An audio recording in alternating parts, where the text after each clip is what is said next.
এই ফুলকপি ভাজিটা আজকে আমার এক ভাইয়ার জন্য করা।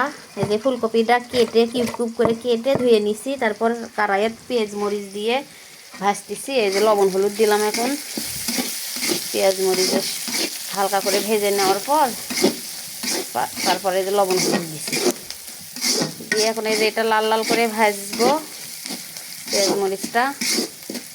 তারপর ওই কেটে নেওয়া কপিগুলো ঢেলে দিব।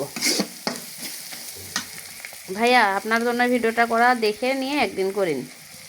এই তো পেঁয়াজ মরিচ প্রায় সুন্দর কালার এসেছে, ভাজা মানে লাল লাল হয়ে গেছে। সাবধানে ভাজতে হবে, পুড়ে যেন না যায়। পুড়ে গেলে আসলে ভাজিটা স্বাদ লাগবে না, মানে পেঁয়াজ মরিচ যদি পুড়ে যায় তাহলে একটু স্বাদটাই নষ্ট হয়ে যাবে। খেয়াল করে রাখতে হবে খুব সাবধানে। সুন্দর হয়েছে। এখন আমি এই যে কেটে রাখা কপিগুলো দিয়ে দিব।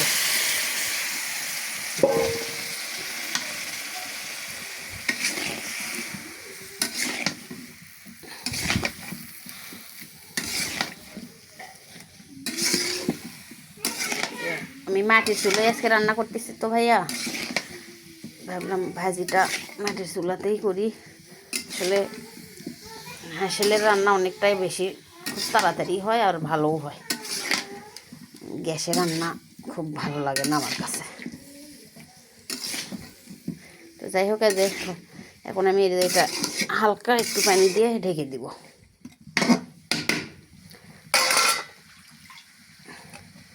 দেখেন অল্প একটু পানি দিব যাতে একটু ভাবেই সেদ্ধ হয়ে যাবে। এখন ঢেকে দিচ্ছি। তো দেখেন ভাইয়া, এখানে আমি এই যে কপির ডাঁড়াগুলো কেটে নিছি। কি বলবো, বাঙালি তো বুঝেন না, কোনো কিছু ফেলে দেবো না। কপির যে ডাঁড়াটা আছে এই যে সুন্দর করে দেখেন ছোটো ছোটো করে কাটছি, আর আলু দিছি গোটা গোটা করে কিউব কিউব করে সব দুটাই কেটে নিয়ে যেখানে ধুয়ে রাখছি। যে পেঁয়াজ মরিচ যেখানে কাটা আছে, এই ভাজিটা হলে মানে কপিটা ভাজি হলে যে এখানে সেদ্ধ হচ্ছে, এই ভাজি হলে তারপর আমি এই ভাজিটা করব। আচ্ছা, এটা হোক, একটু নাড়ে দেই। দেখেন এখানে খালি মরিচই দেখতে পাবেন। আমি অনেক ঝাল লাভার, বুঝেছেন, এক গাদি ঝাল দিছি। ফুলকপিটা বোঝেনি তো, খালি ফুলকপি ভাজি বেশি করে ঝাল আর একটু তেল বেশি করে দিয়ে ভাজলে, লাল লাল করে ভাজলে আপনার আর কিছু খেতে মন যাবে না, মাছ মাংস কিচ্ছু না। এই ভাজি দিয়ে আপনি 2 প্লেট ভাত খেতে পারবেন। বুঝছেন, সত্যি কথা বলতেছি, মজা করেন না। আর পানিটা শুকায় গেলে সিদ্ধ হয়ে যাবে, তারপর লাল লাল করে ভাজবো।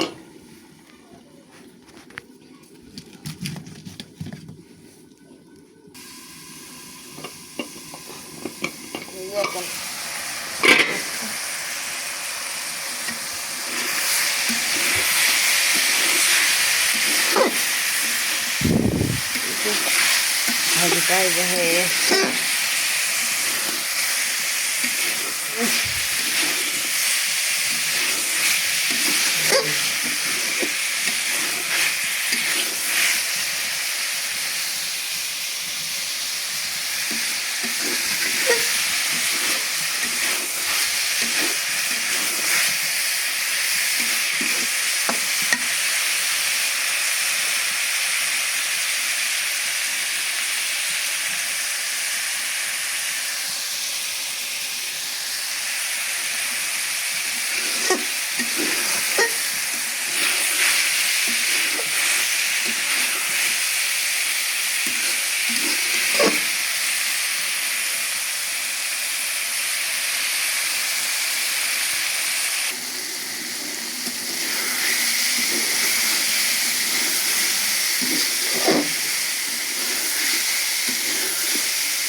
যেমন ভাজিটা হয়ে আসছে, প্রায় একটু পরে নেমে নেব।